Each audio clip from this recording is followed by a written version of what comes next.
Hi, everyone. We just wanted to get started, so if everyone could please take their seats. Apparently I need to eat it. So now we are blessed with the second talk by Abuna Anthony. So at times, obstacles will get in the way of our service, and we may encounter some struggles along the way. So this topic is about overcoming obstacles and navigating challenges on the spiritual track.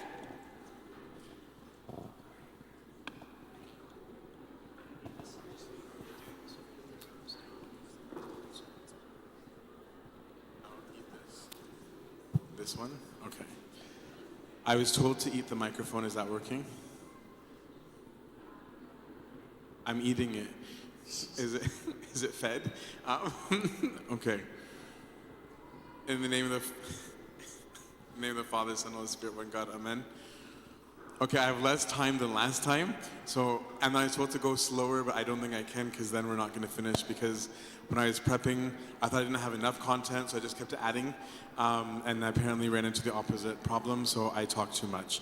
Talk number 2, if there's time to go back to the story from the first one, I'll do it, but if not, just whatever. Talk 2 is overcoming obstacles.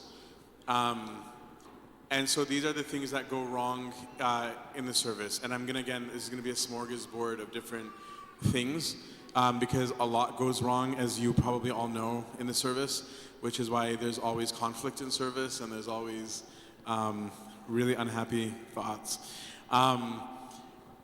So let's plow through so that I don't have to stop suddenly. Number 1 issue, if there's going to be obstacles, that's almost always the reason for any problem of any kind in the service, is that you probably have forgot the point. Because if we remember the point, we're less likely to fight. The verse that I was framing this with is, there's this verse that gets repeated in Judges a few times. In those days, there was no king in Israel. Every man did what was right in his own eyes. I'll repeat it because it was a little bit loud.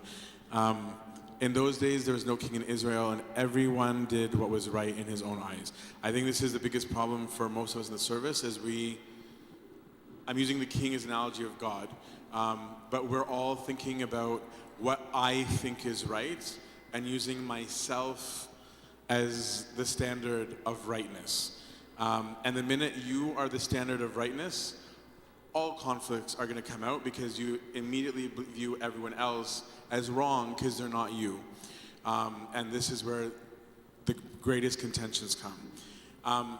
But number 1 is when you forget the Creator, when you forget that there's order, when you forget that there's design, when you forget that this is about a real God, not a story God.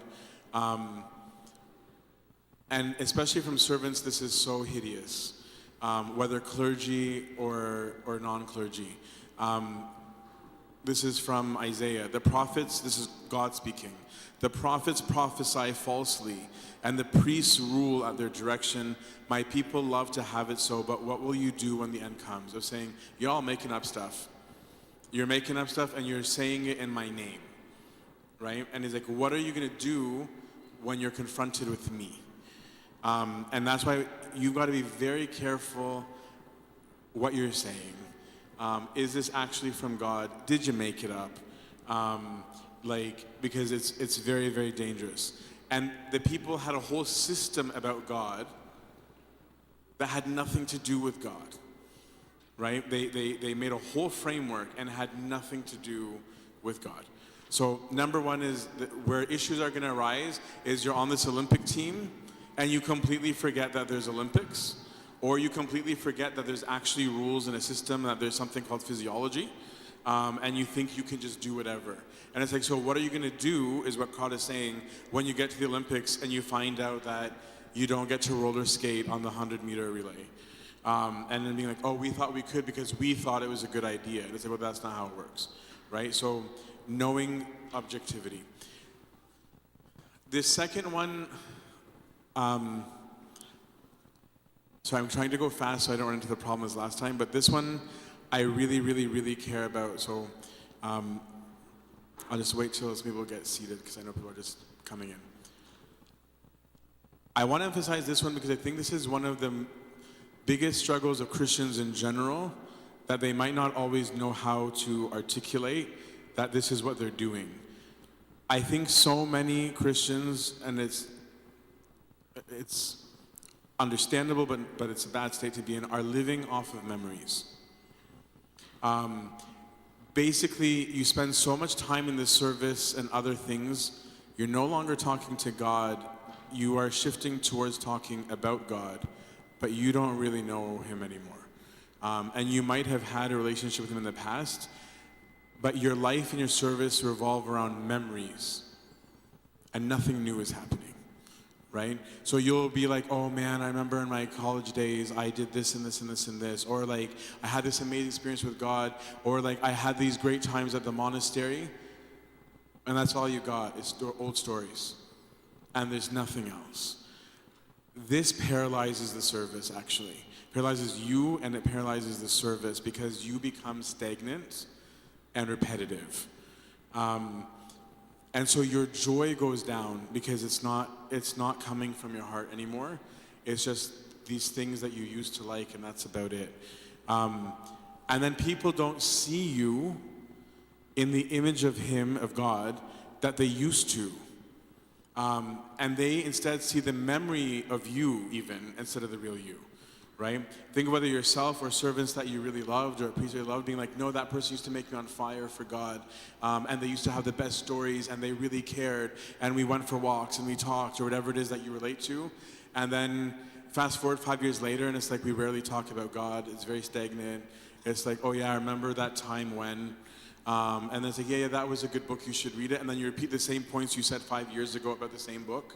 And it's just like, no, you just got to read it. And it's so dead, right? That is a major obstacle to the growth of everything, the service, yourself, all of it. You need to remember your first love of being like, what is this about? First and foremost. It's so comforting that I can say about and no one reacts here. I'm used to everyone reacting in the States. And so you need to make sure you're spending time with God, hence the rule, right? Of being like, do I still have connection with him, right? Because I know when I moved from Canada to the States, I had this whole big turmoil, I still do sometimes, with my crew from Kitchener.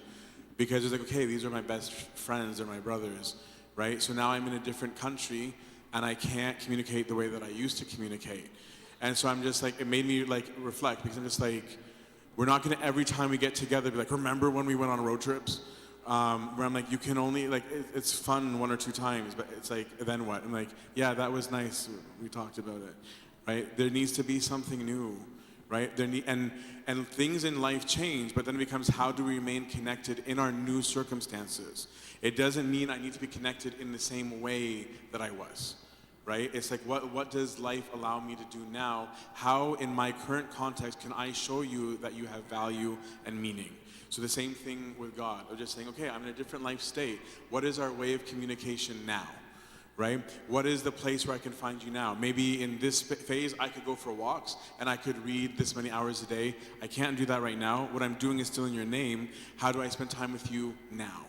And if it's authentic, it'll grow, and you'll even be able to help others in your service, because you'll be able to connect to your different life stages of being like, yes, right? A mom who's just had a baby that has a thing, forgive me for calling babies that, attached to her 24/7, is not likely going to be able to do 1,000,000 hours of the Agbeya and do all of these other things that they used to be able to do. It's not going to happen. So knowing how to connect and not just being like, no, but I used to do this. It's like, well, you can't. And now you're doing it miserably. Like, oh, but I used to mean it from the heart, and now I don't. Now I dread it, right? There's different phases. Don't live off of memories. You need to create new ones. And you don't create a new one by talking about creating a memory. You just do it, right? You don't sit together and be like, let's create a memory right now. Like, set this scene. You just do stuff and then you remember it, right? That's all there is to it. I'm gonna make fun of someone, but he's here. When he used to say, oh, look, that's a beautiful picture. And it's not a picture. Inside joke.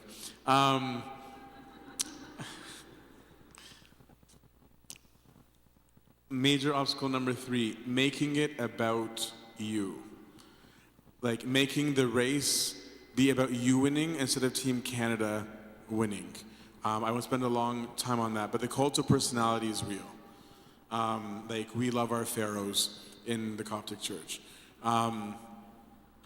We're not here to worship people. It's not about you.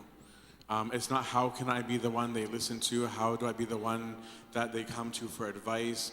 None of us matter. We're all laborers in the vineyard, right? So if your goal is you being MVP in a very secular way, then you've missed the point. Like this is about the nation winning. It's about all of our salvation. If you are looking to be the hero, it's not there. The people voted for Barabbas, right? Like that was the people's popular choice. They voted for Barabbas. They were wrong, right? So even if you get what you want, it doesn't even mean anything. It doesn't mean you're actually good. It doesn't mean you're right. It doesn't mean you're connected to God. And if you make it about you, you miss the point, and your whole service will be skewed, and the whole service will be skewed, not just your own, because you start having factions start to rise, right? This is where in Corinthians it's like, oh, we're from Apollo, we're of Paul, we're of Peter, where it's like, which team are you on, right? And it's the same thing now. It's like, oh, are you one of those? Do you think like this person? And it gets stupid. So in one form of making it about you is making it about your personal victory. Another way of making it about you is when you start fighting with other servants to get your way or about your opinions, where you become divisive to Team Canada, right? Where now it's not just, oh, you want to shine. It's actually, no, now you're actually causing problems. Where you're just combative and you're always arguing. Avoid debating people's theologies. Avoid trying to speak for God. He can speak for himself. Be careful what you're lawyering about. Avoid negativity, talking about how dumb something or other is. Avoid gossip, horrible speech, useless information, right? This stuff these are the things that are going to lead to division. Avoid darkness. Anything that's not God is dark. All those things that are not him or in him, they're not light, right? So just don't be there. I remember in our servant group, like we're a really tight crew as part of the stuff we skipped in the last talk. Sucks to be you. Actually, not really. But there was a period where there was a particular person who was so adamant on getting his or her way. Do I need to eat it more? Avoid spreading rumors. Anything that's wrong. But when there's one person who is really trying to get his or her way, it led to awkwardness because everyone knew, right? Like everyone felt it, right? So the whole vibe would be tense of being like, they want their way, not everyone agreed, right? But then it's just like, if we say no, they might be upset.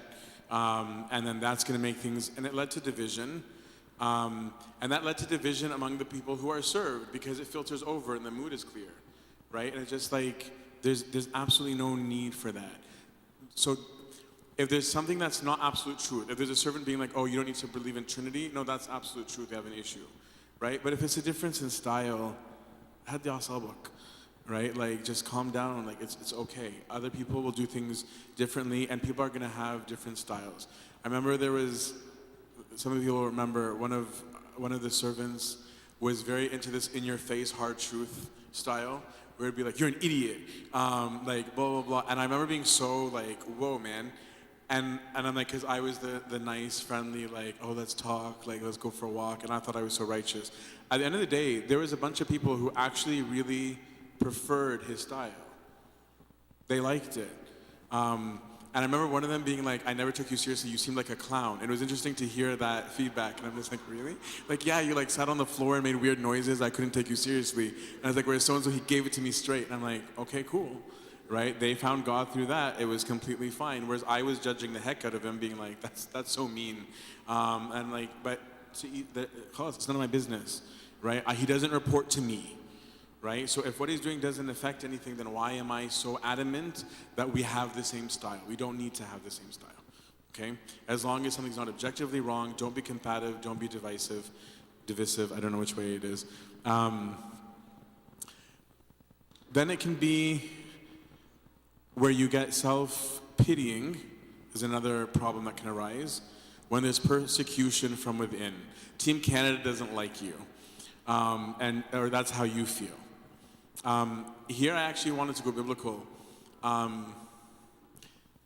to see a right way of dealing with that. Objectively, King David was actually persecuted by Saul, right? So for him, it wasn't just, I think Saul doesn't like me. No, Saul really didn't like him, right? Like, it was like, you're gonna die if you come near me, right? And he was tracking him down. So he was actually being tracked down by Team Canada, right? Like, his own team is the one being like, track him down, kill him. God will work through that if you accept it, right? But if you go to war back, you cause civil war. David did not go to civil war, right? So even if you think that there's something against you, do what's right and you will be fine, right? But this is a major thing. On one occasion, this is from the Desert Fathers, when some men of iniquity and doers of wickedness and thieves rose up against him on the eve of the day of the congregation. And so it's the eve of the liturgy. Some quote unquote bad people came, and they were going to do some damage. And one of the elders said to the brethren, let them do their work, and we will do ours. Right? It's like, don't even give it attention. Right? Once you give it attention, you create the seed. Right? If drama is happening, don't participate. Once you start taking sides, it's falling apart. Right? Of just being like, this isn't for me. You can overcome the obstacle by humility, which we skipped in the last talk, by serving more. Right? Like, the people who are the most constant during division are the servants that most people are going to feel the most peaceful about. The ones that are so swept by the mood and start gossiping or talking or taking positions, you're held accountable for your words, not just by God, but by the people. Because they're going to remember what you said and how you were. Whereas the ones who didn't go there, I remember there's certain servants I have in my mind that from my home church where they were just solid. Right? When things blew up, how are we going to use the land, not use the land from way back when I was moving to Thunder Bay? It goes back that far. Like, we all got into it. And there were some people like, yeah, whatever. Like, it wasn't a big deal to them. Where I'm like, oh, that's comfortable. Like, because most of us were like, what side are you on? This is so dumb. And then we all participated. Humility. Making it about you, another form of it, while losing sight of the people you serve. This is another common one that I'm seeing more these days, I think, than I'm used to seeing when I was maybe a decade and a half ago. Fitting service to your time and style. Where your willingness to serve anyone, I don't just mean Sunday school, in any form of, I will be willing to attend to another human if and only if my time allows it, or they match my style. Right? If it doesn't match my style, not interested. I'm like, no, I think it's really important. It's just not for me right now. I have different priorities, etc. This makes you stop noticing what the people you serve think or want or desire anymore. Right? You're not even in touch with them at that point. Right? Where you're going in like, okay, no, I have a duty. I'm going to give you this talk. Right? Or we need to have activities. This will be the activity because I like it. That's my style. Right? So this is how we're going to do it. And you have no idea who you're serving. I was at a retreat, I won't say where. I wanted to shoot myself with how many talks there were. There was 6 talks. Then there was 5 quiet time sessions. And then a breakout session after each of the quiet sessions. So which effectively was a talk. The breakout sessions were 45 minutes long. Plus 6 hours of lecture and a Q&A. And the quiet time, and I'm like, hi guys, read the room, everyone's dying, right? I'm like, what was the objective here? We're trying to force Jesus in their head? Or like, is it fellowship, like where we forgot the goal, right? Because, and I'm not saying that that's always a bad idea, but what is the idea, and who is it serving, and what is it for, and what are we trying to do? Can we be attentive to who we're serving, what they can handle, what they're thinking?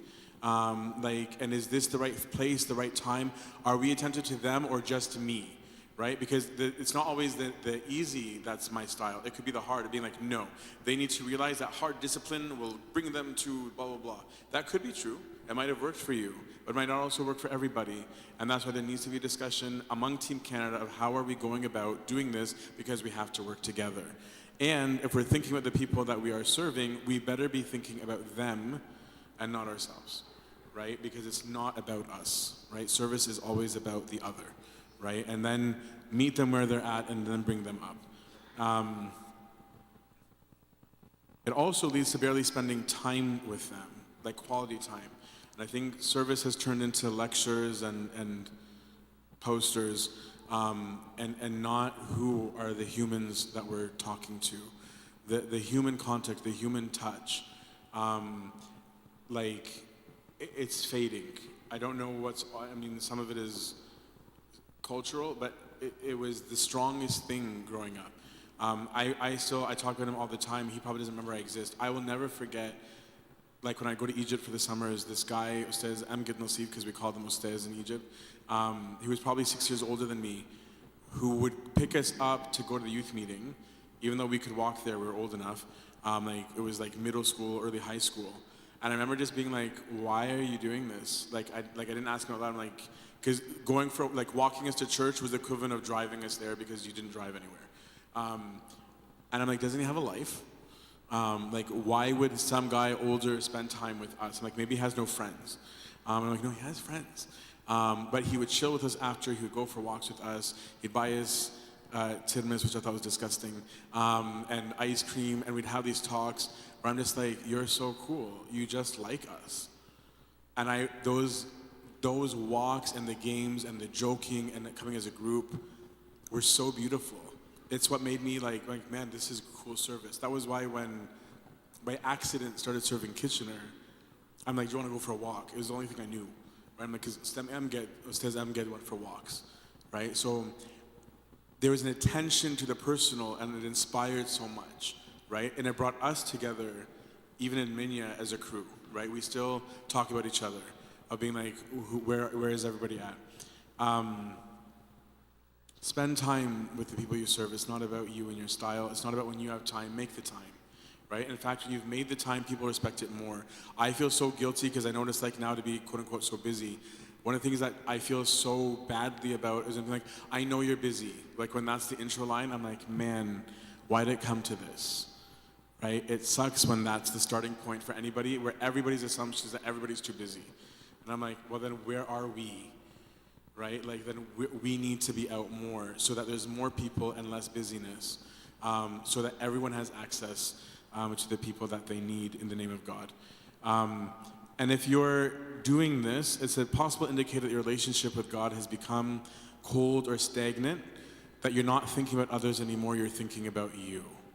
So you need to do some self-reflection if you're in that phase of why you came to this service in the first place.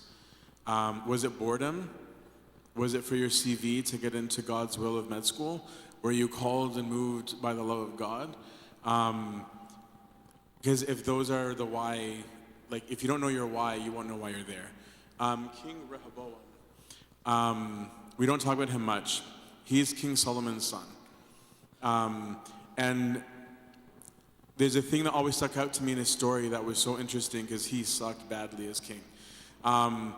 Once he came to power, and the king was supposed to be a servant, the first thing he cared about was his power. Right? Solomon started well, didn't end well. King David was a boss. King Saul started well, also ended badly. But he wanted power. So he asks his friends their advice. And his friends say, if you want to keep the power, ignore the elders. He goes, they're old school, cut them off. And he did. He lost sight of what the kingdom was initially for. He completely forgot, right? And if he hadn't, he would have asked questions on how to govern well rather than how to keep power. The end result was civil war, right? His people hated him so much, right, that resulted in a literal civil war with the northern and southern kingdom. And sometimes this selfishness is actually groupthink. It's sometimes not individual. Of oh, let's do another sleepover. No one does that anymore because they're always worried about legal issues. That used to be the thing of being like, yeah, do a sleepover, right? I'm like, bring Mish'arif, and it just became autopilot. I'm like, if they'll play, they'll talk, we did something, it was effort. And it's just like, okay, but is that because that's all you don't want to work, right? Where is the newness?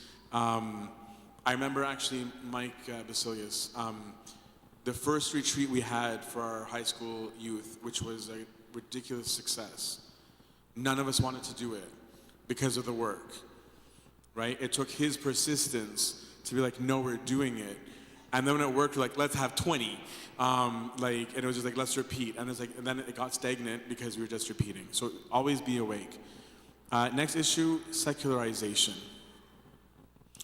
I've had some cool experiments myself with this. When I lived in Thunder Bay the first time, like for a rotation for school, I was there for 4 months, and I made a conscious decision of like cutting out almost everything like raw secular that I was doing, even if it wasn't wrong. I stopped doing music. I stopped doing, I was never a show person at the time anyway. No movies, no nothing. So I was like, I'm gonna do audio Bible, I'm gonna do sermons, I'll do talks, and all that. So for 4 months, it was ridiculous. In 4 months, I finished the whole Bible. I was cross-country skiing like every other day. I had time to get my assignments done from work. I was on cloud 9.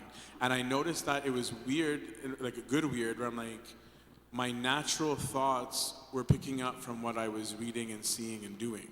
So when people, like, if you know my family, or at least me and my brother, like if someone says something, we usually have a song ready. Whereas like for the first time I had verses handy, I'm like, that's weird. I didn't think I'd be one of those people. Where I'm like, but it was natural, where I'm just like, oh, that's so weird. It's nice, but it's not what I was expecting. And it's not like I was doing something necessarily wrong before. It's just that cleaning it out did something, and my secularization did something that my mind doesn't go to certain places because I never bring that in. When the servant does that regularly, it kills them. I'm not saying never listen to music. I still do. I'm not saying don't read anything that's secular, don't listen to podcasts, don't read books. I'm not saying that at all. But if that's all you do, there's no good input. And so you won't know what to talk about other than what you do. And the best example of this is King Solomon, right? King Solomon started solid, right? His first prayer was like, give me wisdom. I don't care about the money. Give me wisdom, right? God gave it to him. But within no time, the world, riches, women distracted him.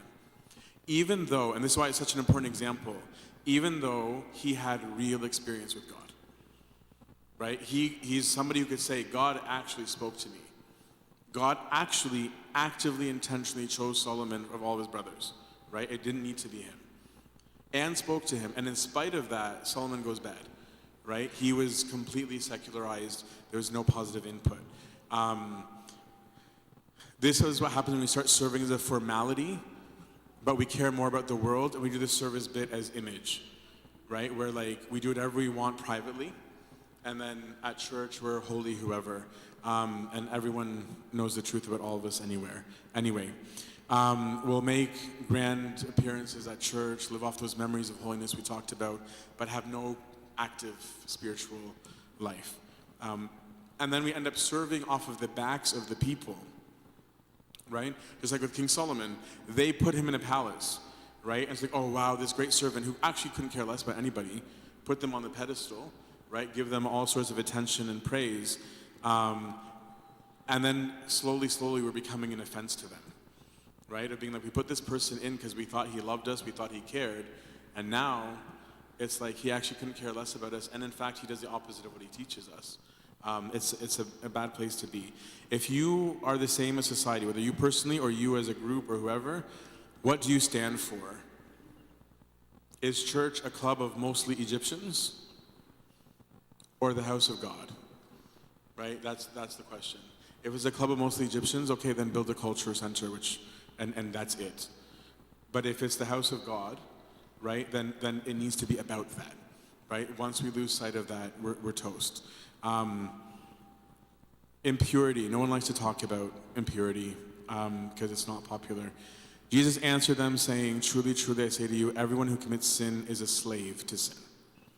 The slave does not continue in the house forever. The son continues forever. Sin causes the spirit to grow cold. It blocks the fountain of grace and makes us blind to his work. Not because God is mad at us. That's not the why, right? It's not like, oh, you messed up, I'm not talking to you. It's that it makes us see, I know I overuse this analogy, but if you can picture a pure glass, not this, with water in it, that's purity. You can see right through it. Sin is putting junk in the water, right? Whether it's coloring, whether it's mud, whether it's whatever, you don't see rightly anymore, right? And that's why people who are stuck in this, which is almost all of us, reason doesn't even work. It's like, no, that's not what I see, right? They're stuck seeing only through the lens of what they're seeing. You see wrongly, you see darkly, and it pollutes the things that we touch. Pursuit of purity, and purity is not the same as chastity. Chastity, I'm not just talking about sex here. Chastity is the sexual part of purity.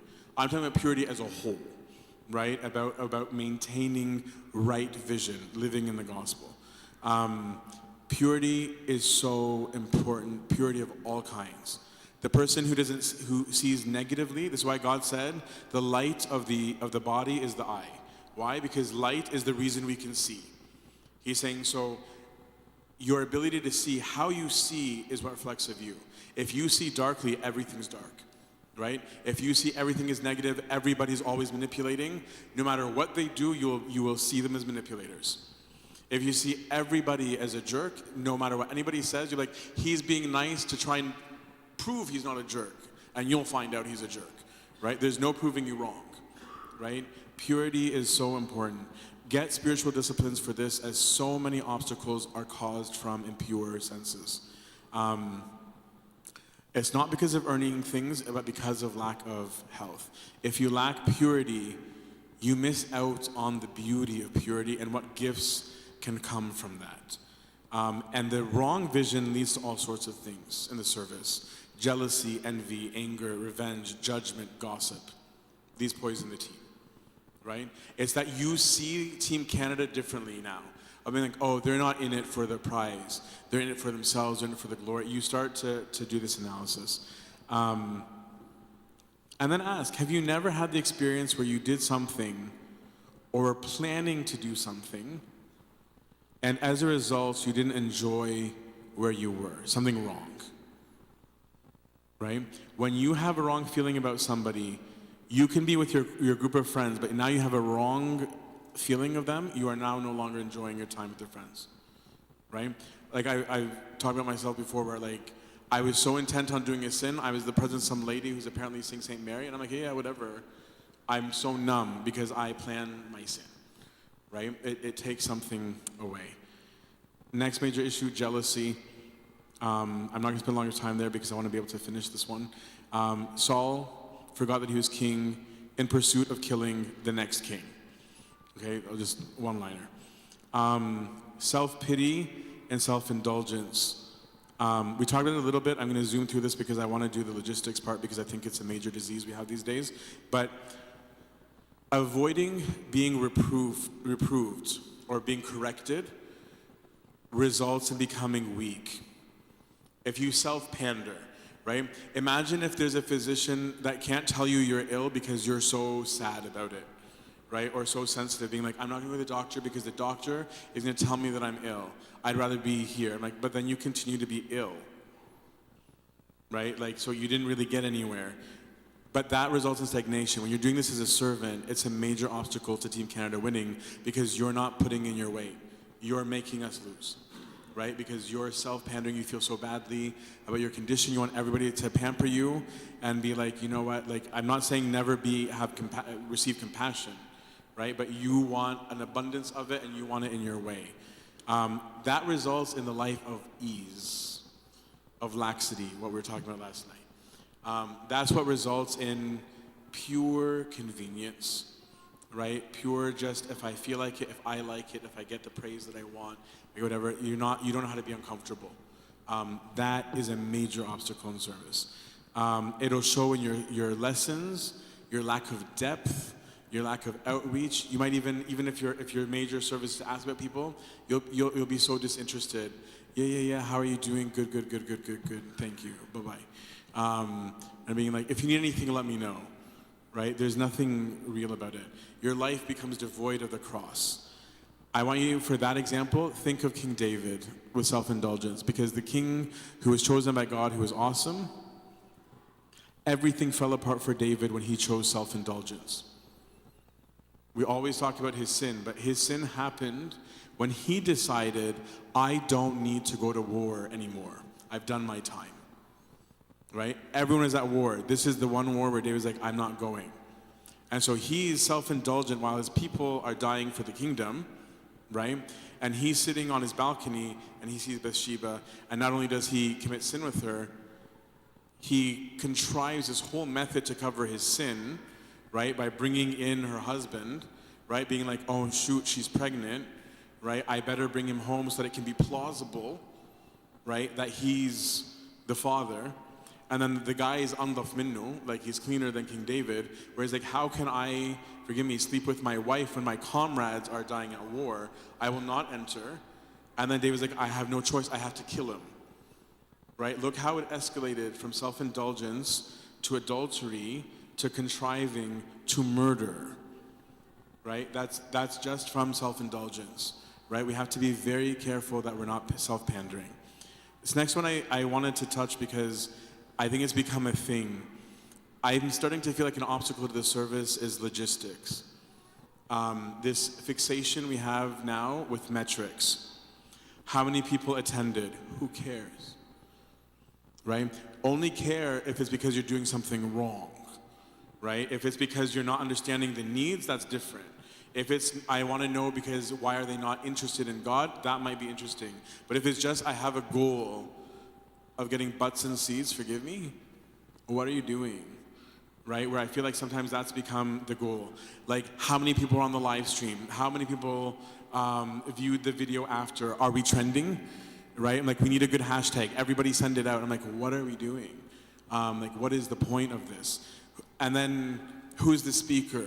Right? We need to get somebody trendy. We need to get somebody cool. We need to get everybody that people like. I'm like, what does that even mean? It used to be that like, your parish priest spoke and your servants did. Now it's like, no. They don't have this talent. We need somebody who can do this. It'll fire them up. We're very big on customer feedback, right? We've turned it into a business. It's like, please submit your analysis here. What would you do better? Did you like the food? And like, cool, I'm not saying it's wrong to ask those questions, but like, but what is it about? Right? It's like, it was fine to be simple before Hana Saimin. It's gonna be food. Right? I don't care if you liked it. Like, it's what we got and it's cheap and we can afford it. Right? If we can afford more and you like it, cool. Right? I'm not saying don't eat well, but it's like, what are we focused on? And now we have the best like posters for every event. Where I'm just like, wow, these are very artistic. When I discovered Canva, I'm like, man, this is better than my talk.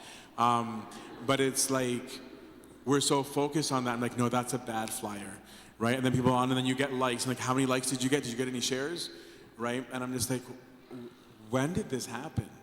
Right? It used to be very, very, very simple, right? And we were very content with very little, right? But now we want everything to be an epic, dramatic show. We're turning church into a dopamine rush.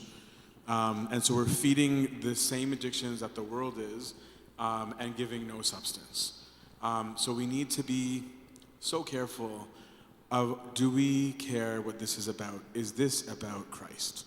If it's not, go home, right? Like the whole Christ saying, you've made my house a den of iniquity, he could say that to us today for various reasons as well. The early church was so excited about a single soul, right? But their sound went forth, as we say from the verse in the Bible and the doxologies, into all the earth preaching the kingdom, converting souls.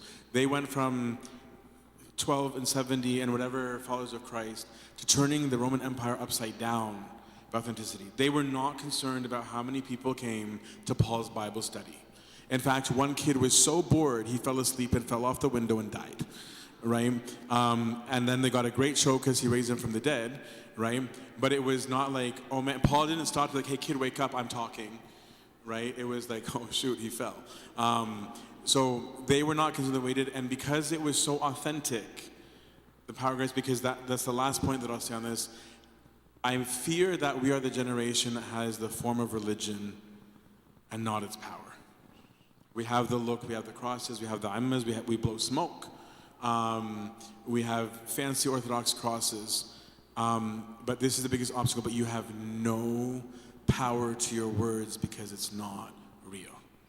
Inauthenticity is the greatest danger, I think, to the service. It's the root of all of it. Lack of discipleship, the lack of authenticity, lack of experience, that's what leads towards inauthenticity, right? If you don't have authenticity, it's vain.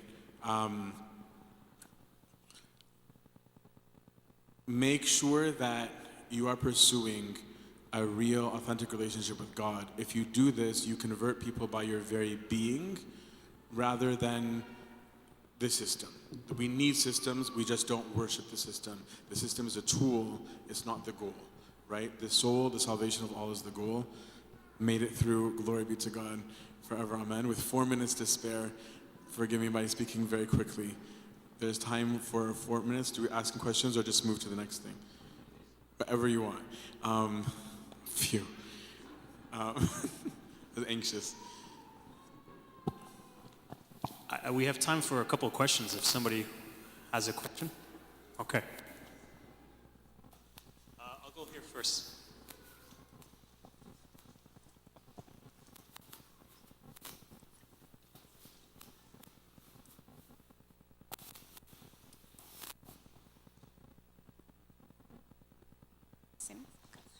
My question is, I know that previous Abuna mentioned it, but I just want to know the clarification. Where are you? Sorry. Okay. What's the difference between purity and holiness? Is it not the same thing? Honestly, purity, holiness, light, truth, beauty can all become synonymous at one point. Because all of them reflect absolute truth, which ends up being the same thing. So there's just different ways of expressing arrival at truth. So true purity would mean that I am exactly as I was created to be. I'm perfectly in the image and likeness of God. So anything falling short of that is sin, is impurity, is anything, because I'm no longer functioning as designed, right? So I don't experience things properly because of whatever my imperfection is, whether self-caused or not, but I just won't see the right way.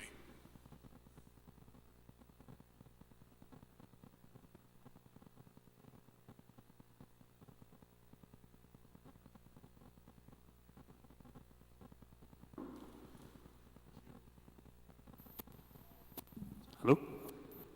One more question. So what you said about logistics, I understand if you're getting too caught up on how you looked when you said something smart about our faith, and if you posted something on social media and whether or not how many likes you got, but is it bad if you're just starting out and you just put a lot of effort into a specific lesson or something you just wanted to say to those kids, and you felt that that week a lot of kids didn't show up and your message didn't get across as the same way you wanted to? Maybe. Like, I don't think it's the end of the world to do it, and I'm not saying make your posters ugly, and like, don't use Canva. As much as just saying, what's my mindset, and is that really a metric? So even with the example you're giving, is that really what it means, right? Like even my interpretation of the metrics, is that even right? And does that matter, right? Like, I used to argue with my brother. I didn't have any roasting my brother stories today, but like with BlackBerry, just for interpretation when he was there. And we're on like the 5th iteration of the Bold, which was a good phone. And like, I'm like, so what does it do differently, right? And he was just like, it's got better hardware. And I'm like, but the iPhone has apps. And he was like, but you don't need apps. And I remember my response was like, you're not my spiritual father when it comes to phones. And I'm like, I want apps. So what I mean is the interpretation was off, right? Of them being like, we think you need this, but because it's marketing, I get to choose. But spirituality is different because it is about needs, right? It's not just about what makes people happy or like, right? Because imagine if you're like, such and such is impurity and iniquity. I doubt you'll get very many likes, right? You'll get likes from the hardliners, right? So I'm like, was this a good measure of whether the truth of God went out, right? That's not because there's so much more involved. So instead, I think it's not about whether you write or don't write, whether your poster is good or not good. It's what is the goal? Is the goal right? Is the goal pure? And what are the tools we have to implement the goal? So that I don't get confused between worshiping tools and the goal itself. If the goal is there, use any of these tools in whatever way you want. There's no problem. But those aren't it. They're just helps. Great. Thank you, Abuna, so much. Can we give Babu a round of applause?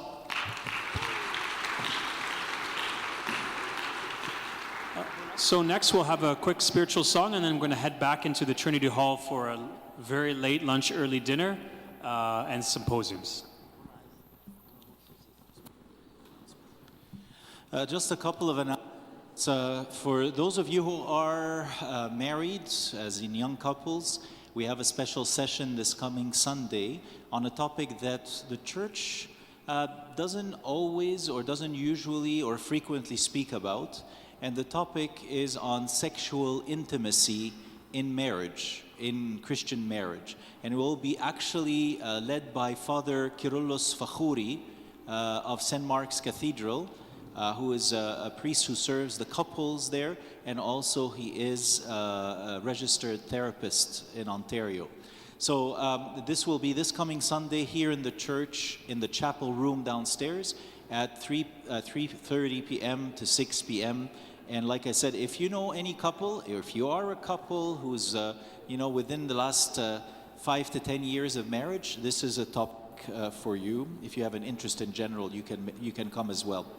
There is also another announcement that I would like to share with you, is that we're very happy to see a large number. We are more than 450 people who have registered to come to the spiritual day here. So this is really making us consider and think as fathers to do something, to do another spiritual time on a weekend sometime in the Holy 50 Days.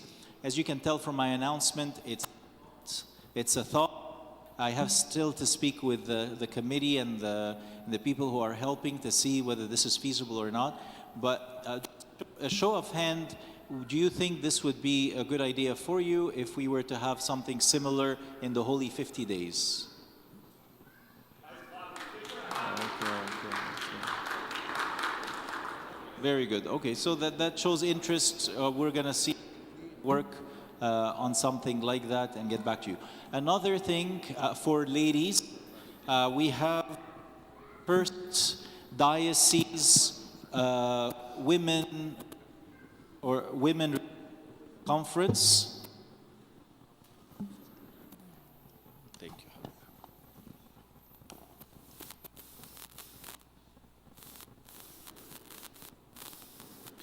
It's called Hearts on Fire, and it's Bishop Mina will be there, and as well as our guest speaker Christina Agaibi, who's a speaker who comes to us from the U.S. And this retreat will be at the convent, the Canadian Coptic Convent of St. Mary, St. George, and St. Philopatir here in Ontario, and it will be June 21st to the 23rd. June 21st to the 23rd. If you have any questions, you can definitely ask the focus group, or you can ask myself. I have a flyer that I can pass on to all of you.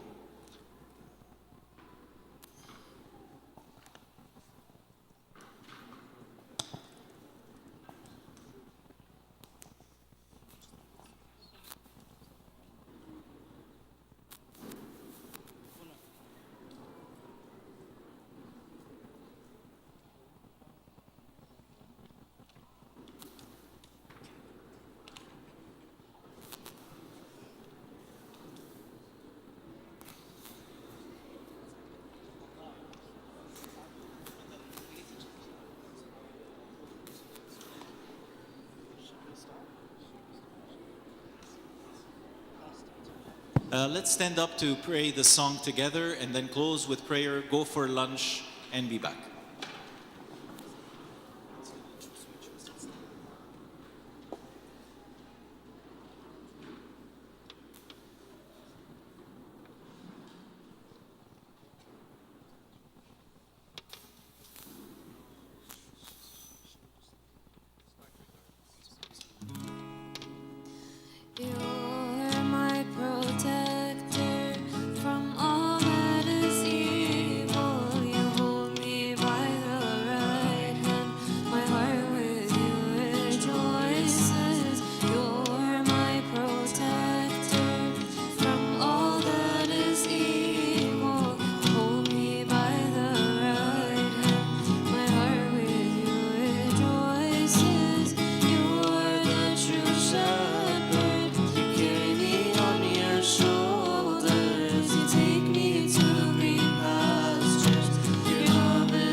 In the name of the Father, the Son, the Holy Spirit, one God, Amen. Our Heavenly Father, our Lord Jesus Christ, how lovely, how wonderful it is for all your children to be gathered together in your house, glorifying your name. You are in our midst.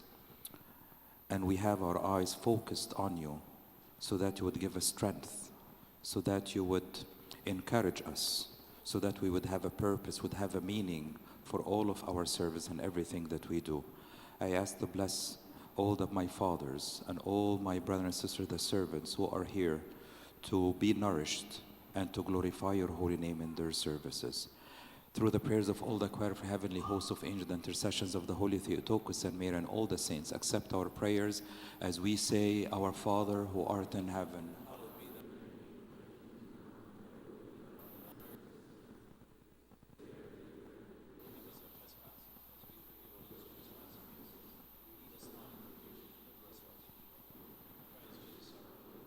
Kingdom, the power, the glory forever and ever. Amen. Yes. Food time.